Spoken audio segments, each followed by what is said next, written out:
Hello friends, मैं अनके जायसवाल। मेरे इस यूट्यूब चैनल टारगेट आप स्टूडेंट आप सबका स्वागत है। आप लोग कैसे हैं? उम्मीद करते हैं कि आप लोग सब कोई ठीक होंगे। तो दोस्तों, आज की इस वीडियो में हम देखेंगे कि पृथ्वी की गतियां के बारे में, कि पृथ्वी पे कैसे दिन रात होते हैं और मौसम परिवर्तन कैसे होते हैं। आइए हम इस पृथ्वी की गतियों के बारे में हम बारीकी से हम अध्ययन करते हैं। लेकिन उससे पहले सबसे पहले हम जान लेते हैं कि जब हम इसके जस्ट पिछले वीडियो में जब हम सौरमंडल चैप्टर जब हम पढ़ रहे थे, सौरमंडल जो चैप्टर हम पढ़ रहे थे, तो उसमें मंगल ग्रह पे एक पर्वत पाया जाता है जो सौरमंडल का सबसे ऊंचा पर्वत होता है। उस पर्वत का नाम हमें याद नहीं आ रहा था, भूल गए थे। तो मैं आज बता देता हूँ कि जो मंगल ग्रह पे जो पर्वत पाया जाता है, उस पर्वत का नाम निक्स ओलंपिया है। निक्स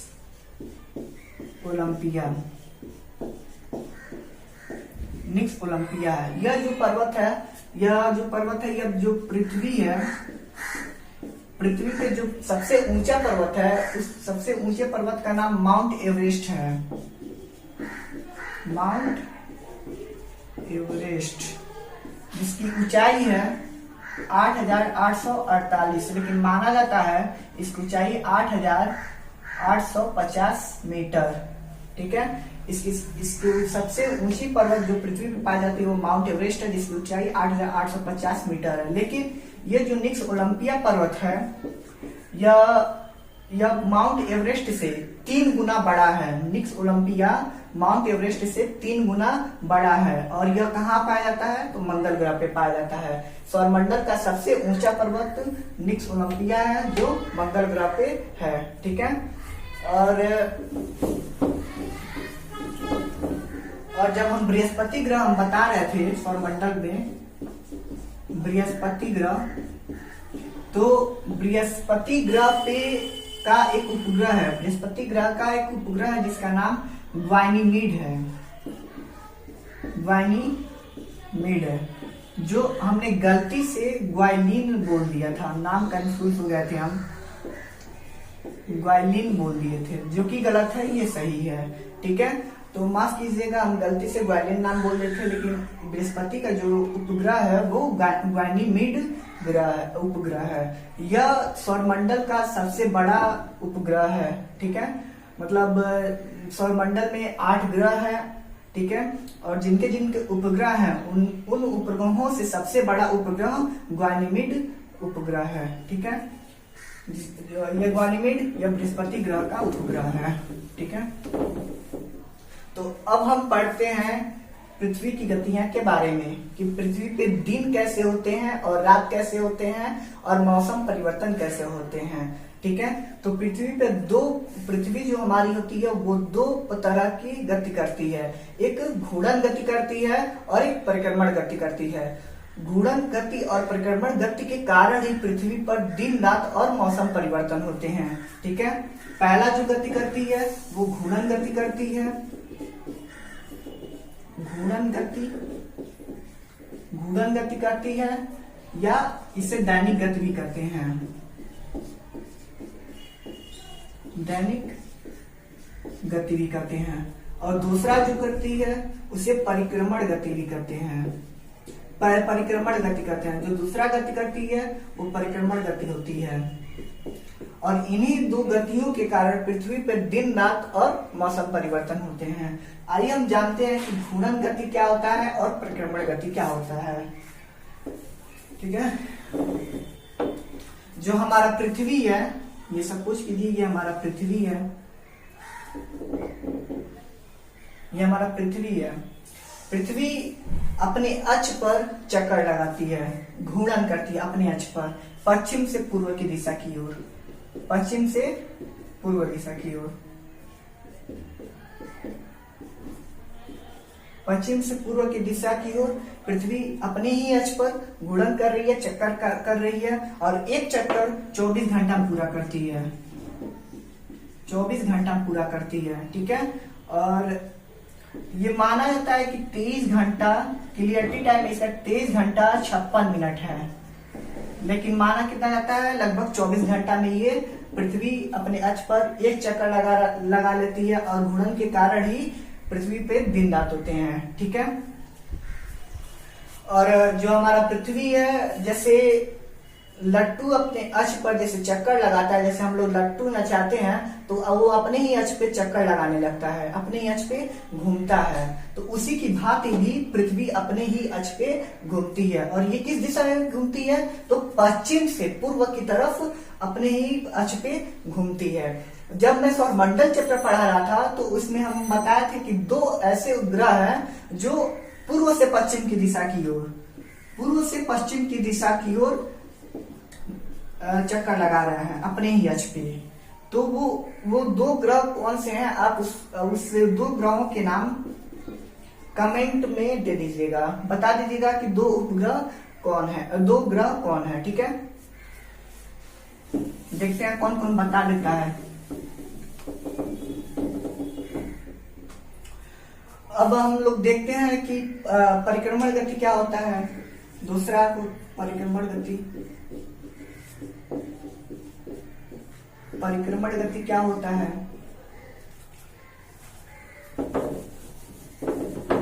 परिक्रमण गति क्या होता है? तो पृथ्वी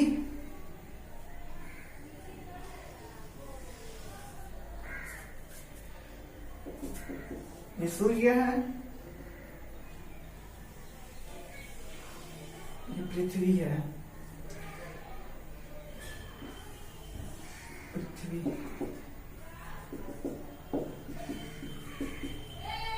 ये सूर्य, ये पृथ्वी है, ठीक है। तो पृथ्वी जो है वे परिक्रमा कर रही है सूर्य की, ठीक है।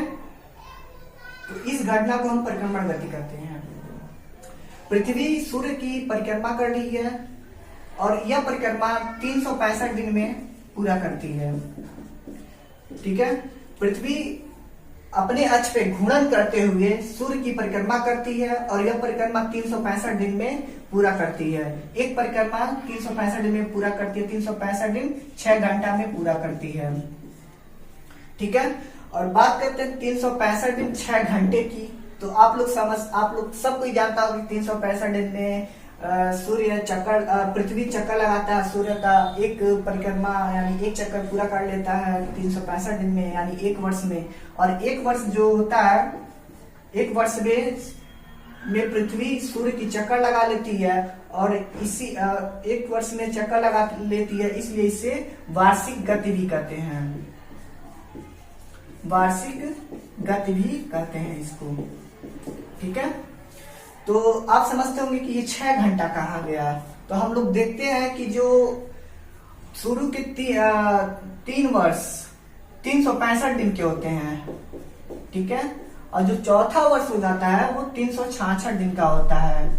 चौथा वर्ष, ये तीसरा 3 वर्ष 365 दिन के होते हैं और चौथा वर्ष 366 दिन का हो जाता है, जिसे हम लीप वर्ष के नाम से जानते हैं, ठीक है। और जो लीप वर्ष के नाम से जानते हैं, जो फरवरी, इस साल का फरवरी जो महीना होता है वो 29 का महीना हो जाता है, 29 का महीना हो जाता है। और 29 का महीना कैसे हो जाता है? ये तो 28 का महीना हो जाता है, ये सब फरवरी 28 का महीना होता है,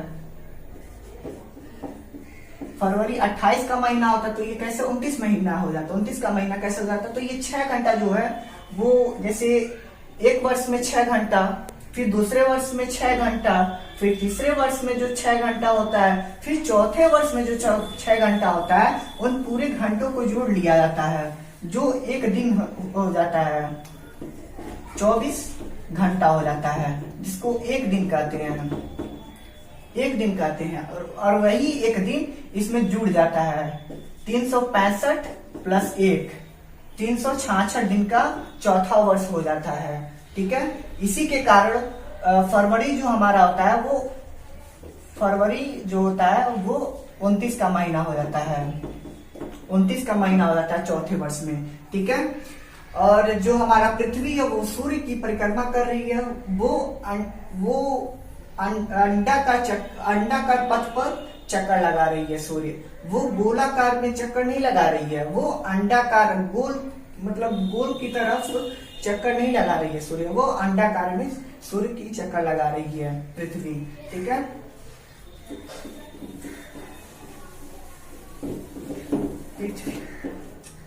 ये सूर्य है और ये पृथ्वी अपने अक्ष पे अंडाकार में चक्कर लगा रही है। थोड़ा सा दूर बना ले इसको। ये अंडाकार में चक्कर लगा रही है।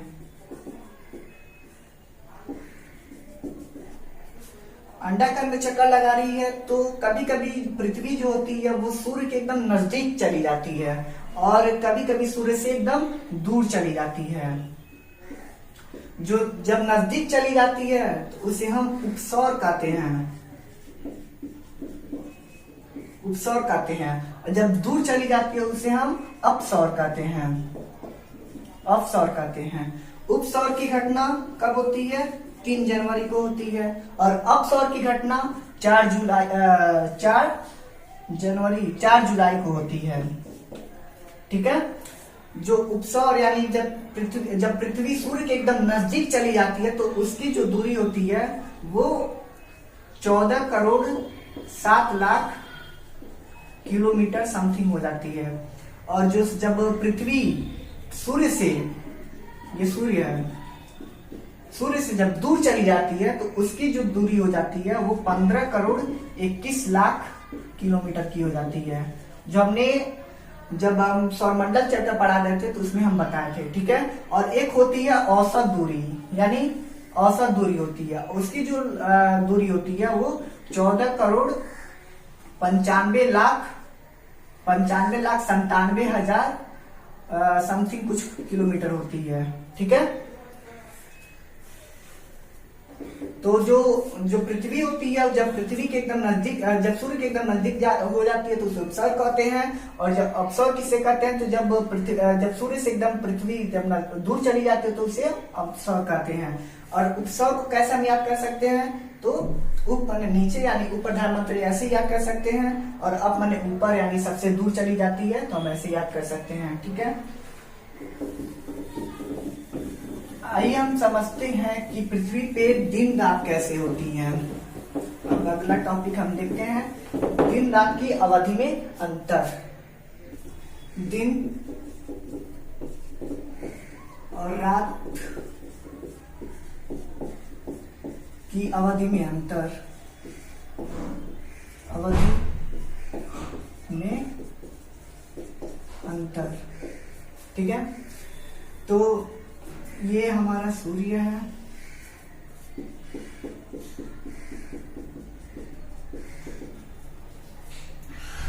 ये हमारा पृथ्वी है। ये सूर्य की प्रकाश जा रही है, पृथ्वी पे पड़ रही है। तो पृथ्वी का आधा हिस्सा, पृथ्वी का आधा हिस्सा पे प्रकाश जाती है, पृथ्वी के आधे हिस्से पे सूर्य का प्रकाश जाती है तो वहां दिन होता है, और पृथ्वी के आधे हिस्से पे प्रकाश नहीं जाती है, यहाँ रात होता है। ठीक है, हम मान लेते हैं कि अगर ये सूर्य जो पृथ्वी है हमारा, ये अपने अक्ष पे घूर्णन गति नहीं कर रहा है, यानी पृथ्वी अपने अक्ष पे घूम नहीं रहा है और पृथ्वी अपने जगह पे स्थिर है, तो क्या होगा? जब पृथ्वी अपने अक्ष पे घूमना बंद कर देगा, घूर्णन गति करना बंद कर देगा, तो यहाँ पे दिन रात नहीं होंगी। पृथ्वी पे घूर्णन गति के कारण ही दिन रात होता है। ठीक है, और ये जो आप रेखा देख रहे हैं, जो दिन और रात को अलग अलग 2 बराबर भागों में अलग अलग बांट रहे हैं, उसे हम प्रकाश वृत्त कहते हैं, प्रकाश वृत्त कहते हैं। ठीक है, और ऐसे हम देखें तो पृथ्वी के प्रत्येक स्थल पे 12 घंटे के दिन और 12 घंटे की रात होती है। यह आदर्श स्थिति है, यह वास्तव में पृथ्वी पे प्रत्येक स्थल पर 12 घंटे के दिन और 12 घंटे की रात नहीं होती है। ठीक है, अब हम समझेंगे, अब अभी हम देखेंगे कि 12 घंटे की दिन और 12 घंटे की दिन रात कहाँ कहाँ पे होती हैं, किस जगह पे होती हैं। ठीक है, ये प्रकाश वृत्त तो आपको समझ ही आ गया होगा कि जो दिन रात को जो दो अलग अलग बराबर भागों में बांट रहे हैं उसे हम प्रकाश वृत्त कहते हैं। ठीक है, और हम अब देखते हैं कि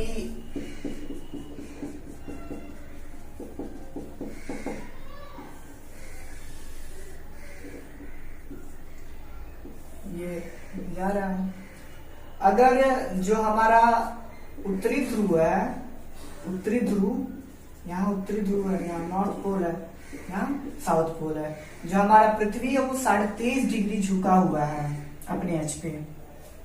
23.5 डिग्री पृथ्वी अपने अक्ष पे झुका हुआ है। अगर यह जो पृथ्वी है यह 23.5 डिग्री नहीं झुका होता तो पृथ्वी पे प्रत्येक स्थल पे दिन रात बराबर होते हैं, यानी 12 घंटे की दिन और 12 घंटे की रात होती है। यानी अगर हमारी पृथ्वी प्रकाश वृत्त के साथ साथ होती है, यानी जो नॉर्थ पोल है और साउथ पोल है, अगर हमारा जो पृथ्वी का जो नॉर्थ पोल है और साउथ पोल है, जो प्रकाश ये जो नॉर्थ पोल और साउथ पोल अगर प्रकाश वृत्त के साथ साथ होती तो पृथ्वी के प्रत्येक स्थल पे दिन रात बराबर होते हैं, यानी 12 घंटे की दिन और 12 घंटे की रात होती है। 12 घंटे की दिन ये रात है और ये दिन है, 12 घंटे की दिन सब जगह। ठीक है, अगर हमारा पृथ्वी 23.5 डिग्री नहीं झुका होता तो पृथ्वी के प्रत्येक स्थल पे 12 घंटे की दिन और 12 घंटे की रात होती। ठीक है, ये आपको समझ में आ गया होगा। अब हम देखते हैं जो हमारा पृथ्वी है वो 23.5 डिग्री झुका हुआ है।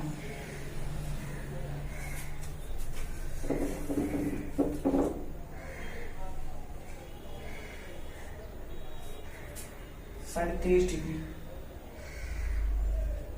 नॉर्थ पोल, ये साउथ पोल, ये हमारा इक्वेटर है। इसको बीचों बीच से हम लेके जाएंगे, पृथ्वी के एकदम बीचों बीच से होके जाती है, जो डिग्री पर 0 डिग्री होता है, ये 0 डिग्री इक्वेटर। इसे हम विषुवत रेखा कहते हैं, विषुवत रेखा। ठीक है, और ये हमारा प्रकाश वृत्त हो गया। ठीक है, विषुवत रेखा हमारी पृथ्वी को 2 बराबर बराबर भागों में बांटती है। ठीक है, विषुवत रेखा के उत्तर वाले भाग को हम उत्तरी गोलार्ध कहते हैं, उत्तरी गोलार्ध, उत्तरी गोलार्ध करते हैं। और विषुवत रेखा के दक्षिणी वाले भाग को दक्षिणी गोलार्ध कहते हैं, दक्षिणी गोलार्ध। ठीक है, और ये हमारा प्रकाश वृत्त है, प्रकाश वृत्त है। ठीक है, और ये हमारा सूर्य है,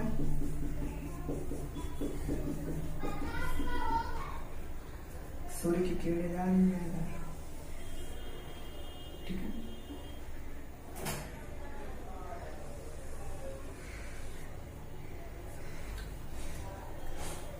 हम चित्र से द्वारा हम स्पष्ट कर लेते हैं कि अब चित्र को अगर आप ध्यान से देखिए तो अगर चित्र को आप ध्यान से देखेंगे तो इस वाले जो भाग है, ये वाला जो भाग है, यहाँ पे जो दिन है,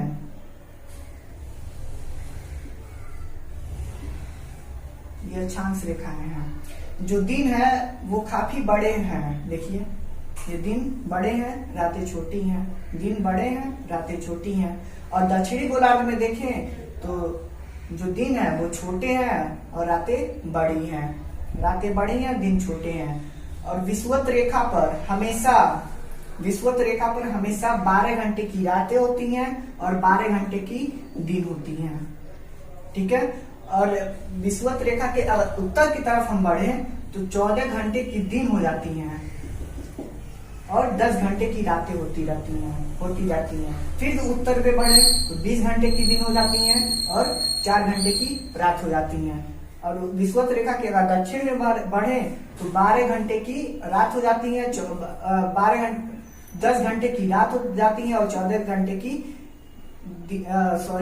14 घंटे की रात हो जाती है और 10 घंटे की दिन हो जाती हैं। और दक्षिण में बढ़े तो 4 घंटे की दिन हो जाती हैं और 20 घंटे की रात हो जाती है।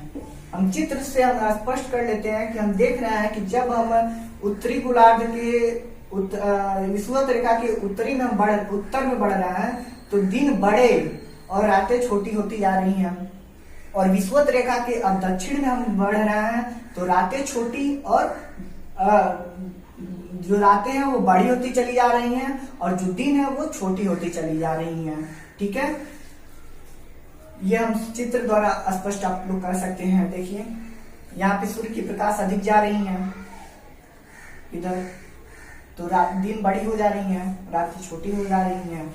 इधर सूर्य की प्रकाश कम जा रही है तो दिन छोटे हो जा रहे हैं और रातें बड़ी हो जाती हैं। इसी के कारण हम लोग देखते हैं कि ठंड के महीने में जो सूर्योदय होता है वो 7 बजे होता है हम अपने इंडिया में, और जो सूर्यास्त होता है वो सुबह जल्दी हो जाता है, 5 बजे 6 बजे सूर्यास्त हो जाता है। और गर्मी के महीने में हम लोग देखें सूर्यास्त जो होता है वो 5 बजे सुबह ही हो जाता है, और जो सूर्यास्त होता है सूर्योदय जो होता है वो पहले हो जाता है, यानी 5 बजे के समय में हो जाता है। जो सूर्यास्त हो जाता है वो अधिक समय मतलब 7 बजे के टाइम में हो जाता है। ठीक है, तो इसी के कारण हम होता है। ठीक है,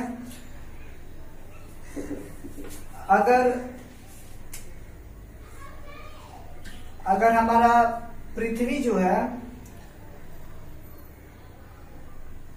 क्या ये जो पृथ्वी है वो हमेशा उत्तरी गोलार्ध में हमेशा दिन बड़े होते हैं और रातें छोटी होती हैं? चित्र में तो हम ऐसे ही देख रहे हैं, और दक्षिणी गोलार्ध में देख रहे हैं कि दिन छोटे और रातें बड़ी हो रही हैं। और जो विषुवत रेखा पे हमेशा 12 घंटे की दिन और 12 घंटे की रात तो होती ही है। और एक बात और, ये जो रेखा हमेशा जो नॉर्थ पोल है यहाँ पे हमेशा दिन रहती है, 24 घंटा दिन होते हैं। देखिए प्रकाश यहाँ तक पहुंच जा रहा है तो हमेशा दिन होती है। ठीक है, क्योंकि जो हमारा पृथ्वी है वो 23.5 डिग्री झुका हुआ है, 23.5 डिग्री झुका हुआ है। चित्र से स्पष्ट हो जा रहा है कि जो प्रकाश की किरणें जा रही हैं निरंतर हमेशा नॉर्थ पोल पे पड़ रही हैं, इसलिए यहाँ पे 24 घंटा दिन होगा, और सूर्य की प्रकाश की किरणें साउथ पोल पे नहीं पड़ पा रही हैं, इसलिए यहाँ 24 घंटे रात होंगी। ठीक है, नॉर्थ पोल पे हमेशा 24 घंटे दिन होंगी और साउथ पोल पे हमें 24 घंटा रात होंगी। ये कैसे होता है? क्योंकि ये जो हमारा पृथ्वी है वो 23.5 डिग्री अंश पे झुका हुआ है। ठीक है, ये सपोज कीजिए कि हमारा पृथ्वी है, ये नॉर्थ पोल है और ये साउथ पोल है। ये हमेशा ये नॉर्थ पोल है, ये साउथ पोल है, ये पृथ्वी चक्कर लगा रही है, अपने अक्ष पे घूर्णन कर रही है। ठीक है, तो नॉर्थ पोल और साउथ पोल स्थिर है और सूर्य की प्रकाश जो है ये हमेशा निरंतर पड़ रही है इस पे। ठीक है, तो हमेशा दिन मतलब यहाँ पे नॉर्थ पोल पे हमेशा दिन है और यहाँ पे रात है। ठीक है, और विषुवत जो रेखा होती है, जो हमारा इक्वेटर है, ये इक्वेटर है ये विषुवत रेखा को हम भूमध्य रेखा भी कहते हैं। ठीक है, जो विषुवत रेखा है हमारे पृथ्वी को 2 बराबर भागों में बांटती है। जो उत्तर वाला भाग होता है उसे उत्तरी गोलार्ध कहते हैं, और जो दक्षिण वाला भाग होता है उसे दक्षिणी गोलार्ध कहते हैं। और हमने क्या देखा कि जो विषुवत रेखा के उत्तर में जैसे जैसे हम बढ़ते जाते हैं दिन बड़ी होती जाती है और रातें छोटी होती जाती हैं। वैसे ही ठीक उसी प्रकार हम देख रहे हैं कि अगर दक्षिण की दिशा में हम बढ़ रहे हैं यानी दक्षिणी गोलार्ध में जा रहे हैं तो रातें बहुत बड़ी होती चली जा रही हैं और दिन छोटे होते जा रहे हैं। ठीक है, और नॉर्थ पोल पे हमेशा 24 घंटे दिन हो रहे हैं और साउथ पोल पे 24 घंटे रात हो रही है। चित्र से हमने यही सब देखा।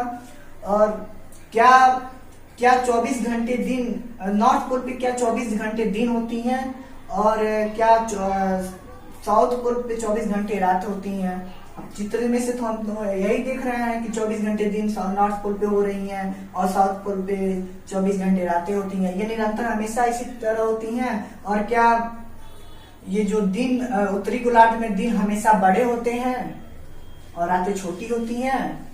और क्या जो विषुवत रेखा के दक्षिण में जो दक्षिण गोलार्ध है वहां की जो रातें होती हैं वो बड़ी होती हैं और दिन क्या हमेशा छोटी होती चली जाती हैं? ऐसा कुछ नहीं है, क्योंकि हमारा जो पृथ्वी है वो घूर्णन कर रहा है। घूर्णन तो कर रहा है, घूर्णन करने के कारण 24 घंटे दिन हो रही हैं और 24 घंटे रात हो रही हैं साउथ पोल पे, और नॉर्थ पोल पे 24 घंटे दिन हो रही हैं घूर्णन के कारण। लेकिन जो हमारा पृथ्वी है वो परिक्रमण कर रहा है सूर्य की, यानी जो पृथ्वी है वो सूर्य की परिक्रमा कर रही है। कभी सूर्य यहाँ है तो कभी सूर्य इधर चला जाएगा, इधर चला जाएगा, इधर चला जाएगा। तो इसलिए हमेशा हमेशा नॉर्थ पोल पे 24 घंटे दिन नहीं रहेंगे और साउथ पोल पे हमेशा 24 घंटे रात नहीं होंगे। और 24 घंटे और उत्तरी गोलार्ध का जो दिन है वो हमेशा बड़े नहीं होंगे और दक्षिणी गोलार्ध में हमेशा दिन छोटे नहीं होंगे। ये बदलते रहते हैं। आइए हम इसे समझते हैं कैसे क्या होता है।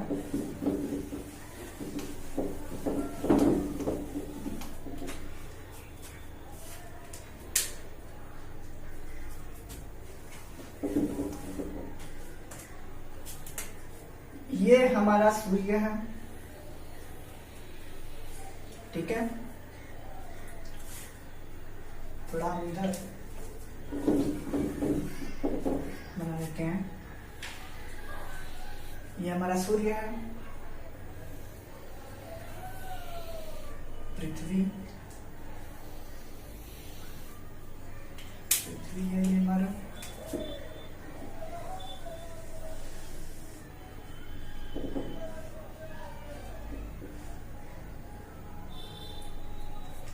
इसे हम रफ कर लेते हैं।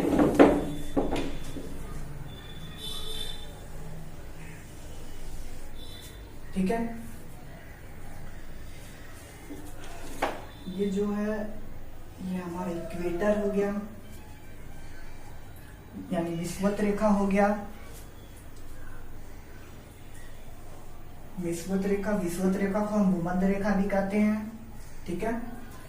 और ये हमारा नॉर्थ पोल हो गया, ये हमारा साउथ पोल हो गया। नॉर्थ पोल, ये साउथ पोल हो गया। ये हमारा नॉर्थ पोल हो गया और ये साउथ पोल हो गया। North pole, south pole. ये हमारा नॉर्थ पोल हो गया, साउथ पोल, ठीक है। यहाँ पे भी नॉर्थ पोल,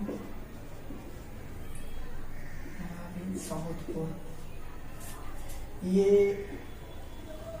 हमारा प्रकाश वृत्त है जो दिन रात को दो बराबर भागों में अलग अलग करता है।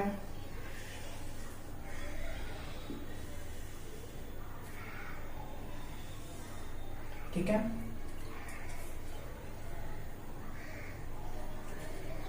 अब देखिए जो सूर्य की ये हमारा कर्क रेखा है, ठीक है।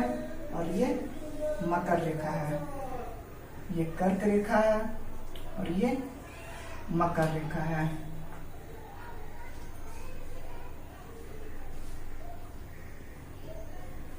थोड़ा डॉक्टर में कर देते हैं।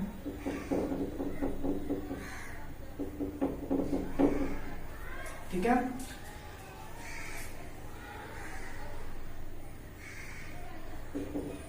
थोड़ा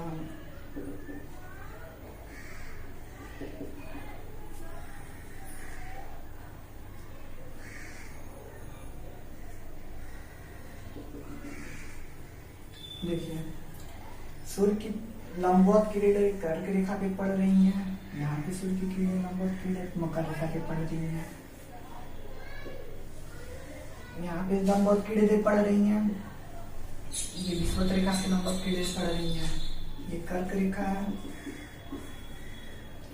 ये मकर रेखा है, ठीक है। जब सूर्य की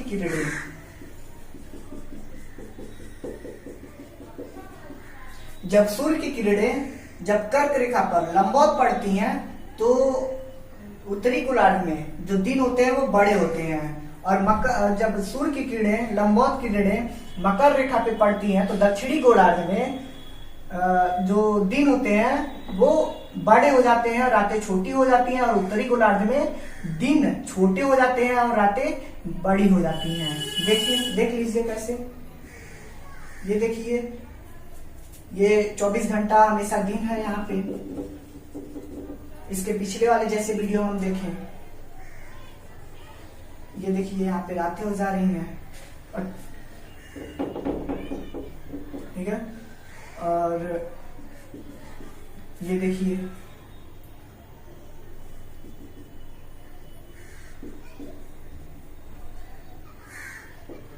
ठीक, थोड़ा चित्र अगर सही नहीं बना है, आप लोग अगर फेयर कॉपी पे बनाएगा थोड़ा सही बनाइएगा, ठीक है। तो ये जो नॉर्थ देखिए, इसके पिछले वाले हम लोग वीडियो में देखे हैं कि हमेशा 24 घंटा दिन हो जा रही थी और साउथ पोल पे 24 घंटा रात हो जा रही थी, और जो उत्तरी गोलार्ध में जो दिन था वो बड़े हो जा रहे थे और रातें छोटी हो जा रही थी, और दक्षिणी गोलार्ध में जो दिन थी वो छोटी हो जा रही थी और रातें बड़ी हो जा रही थी।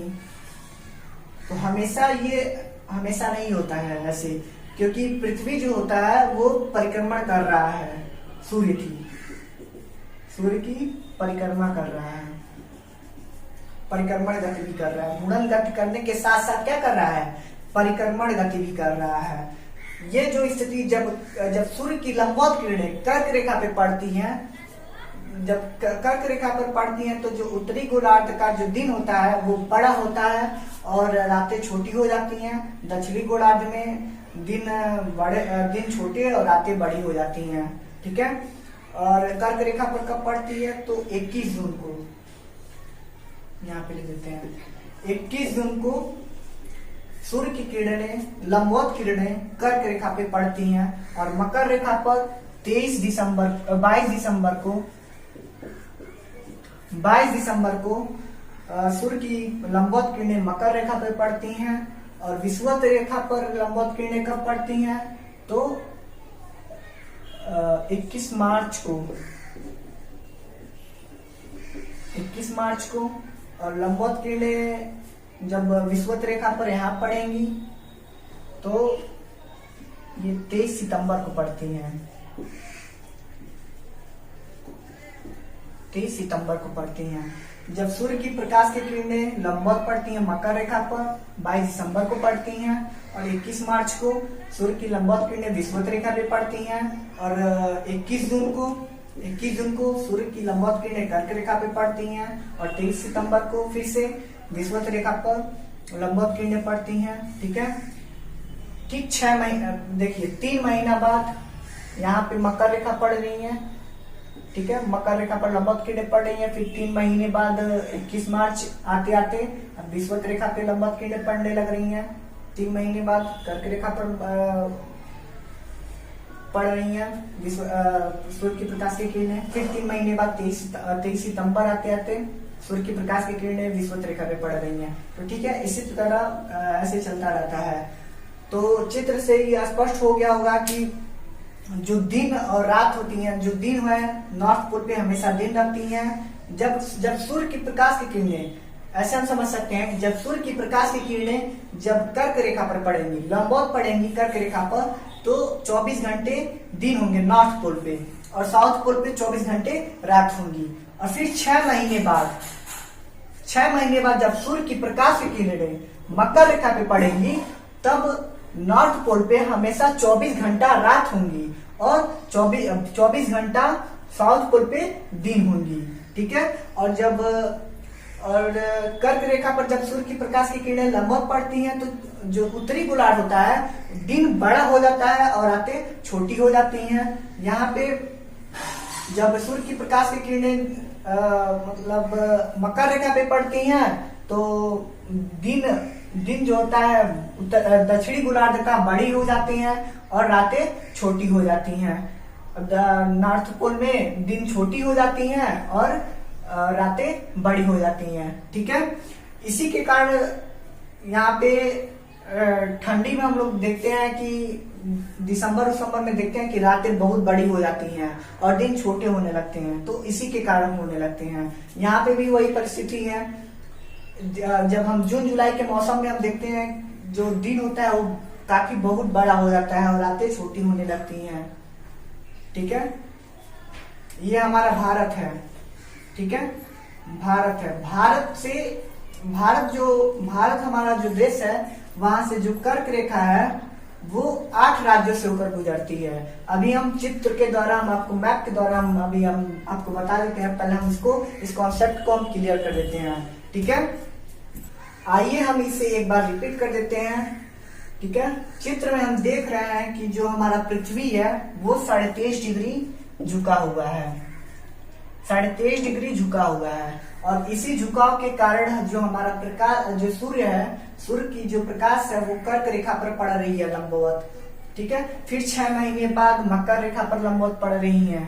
जब कर्क रेखा पर लंबवत पड़ती हैं तो उत्तरी गोलार्ध में दिन बड़े और रातें छोटी हो जाती हैं और दक्षिणी गोलार्ध में दिन छोटे और रातें बड़ी हो जाती हैं। ठीक है, और कर्क रेखा पर जब पड़ती हैं तो जो नॉर्थ पोल होता है, नॉर्थ पोल पे हमेशा 24 घंटे दिन होती हैं और रातें 24 घंटे रात हो जाती हैं। और मकर रेखा पर जब लंबवत पड़ती हैं तो दक्षिणी गोलार्ध में क्या होता है, दक्षिणी गोलार्ध में दिन बहुत बड़े हो जाते हैं और रातें छोटी हो जाती हैं। और जब नॉर्थ पोल पे पहुंचता है, नॉर्थ पोल पे हमेशा रात होती है और साउथ पोल पे हमेशा 24 घंटा दिन होती है। और उत्तरी गोलार्ध में क्या होता है, दिन छोटे हो जाते हैं और रातें बड़ी हो जाती हैं। ये दिन है और ये रात है। ठीक है, ये कर्क रेखा है, ये मकर रेखा है। ठीक है, ये दिन और ये रात है। ठीक है, तो हमने देखा कि जब सूर्य की प्रकाश की किरणें मकर रेखा पर लंबवत पड़ रही हैं तो दक्षिणी गोलार्ध में क्या है, दिन जो होते हैं वो छोटे हो जाते हैं और रातें बड़ी हो जाती हैं। और उत्तरी गोलार्ध में दिन छोटे हो जाते हैं, रातें बड़ी हो जाती हैं। और फिर 21 दिन के बाद 3 महीने आते आते सूर्य की प्रकाश की किरणें विषुवत रेखा पर पड़ती हैं 23 सितंबर को। फिर 3 महीने बाद 22 दिसंबर को मकर रेखा पर सूर्य की प्रकाश की किरणें लंबवत पड़ती हैं। फिर 3 महीने आते आते 21 मार्च को सूर्य की प्रकाश की किरणें लंबवत पड़ती हैं विषुवत रेखा पर। और जब विषुवत रेखा पर सूर्य की प्रकाश की किरणें लंबवत पड़ती हैं तो पृथ्वी के प्रत्येक स्थल पे दिन और रात की लंबाई बराबर होती है। यहाँ 21 मार्च को भी दिन और रात की लंबाई बराबर होती है और 23 सितंबर को भी दिन और रात की लंबाई बराबर होती है। प्रत्येक स्थल पे, पृथ्वी के प्रत्येक स्थल पे जब सूर्य की प्रकाश की किरणें विषुवत रेखा पर लंबवत पड़ती हैं तो पूरे पृथ्वी के प्रत्येक स्थल पे दिन और रात की लंबाई बराबर बराबर होती है। ठीक है, यानी 21 मार्च को दिन और रात बराबर होंगी और 23 सितंबर को दिन और रात बराबर होंगी। फिर जो सूर्य की प्रकाश की किरणें हैं 21 मार्च के बाद उत्तरायण होने लगती हैं। सूर्य के प्रकाश की किरणें उत्तरायण होने लगती हैं जिसके कारण कर्क रेखा पर लंबवत पड़ती हैं। फिर कर्क रेखा पर पड़ती हैं तो फिर सूर्य की प्रकाश की किरणें दक्षिणायन होने लगती हैं जिसके कारण फिर से 23 सितंबर को विषुवत रेखा पे पड़ती हैं। ठीक है, फिर मकर रेखा पे पड़ने लगती हैं। ठीक है, और जब कर्क रेखा पर सूर्य की प्रकाश की किरणें पड़ेंगी तो नॉर्थ पोल पे हमेशा 24 घंटे दिन होंगे और 24 घंटे रात होंगी। जब मकर रेखा पर सूर्य की प्रकाश की किरणें लंबवत पड़ेंगी तो नॉर्थ पोल पे 24 घंटे रात होंगी और 24 घंटे दिन होंगे। कहाँ, साउथ पोल पे। ठीक है, आइए अब समझते हैं। उम्मीद है आपको ये समझ में आ गया होगा। आइए अब समझते हैं कि कर्क रेखा जो कर्क रेखा है वो हमारे भारत से 6 राज्यों से होकर गुजरती है और 6 राज्य नहीं 8 राज्यों से होकर गुजरती है। ठीक है, कर्क रेखा हमारे भारत से 8 राज्यों से होकर गुजरती है जिसे हम याद कर सकते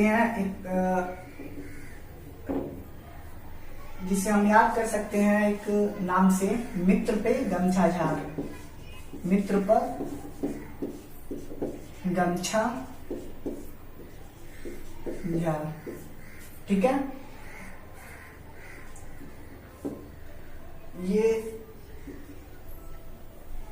हमारा भारत है, हम बता देते हैं मैप के द्वारा।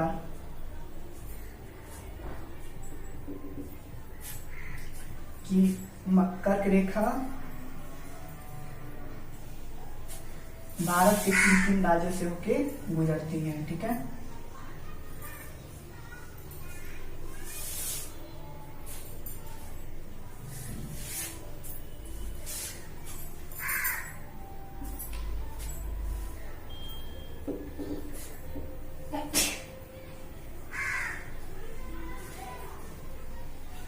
ये हमारा भारत है,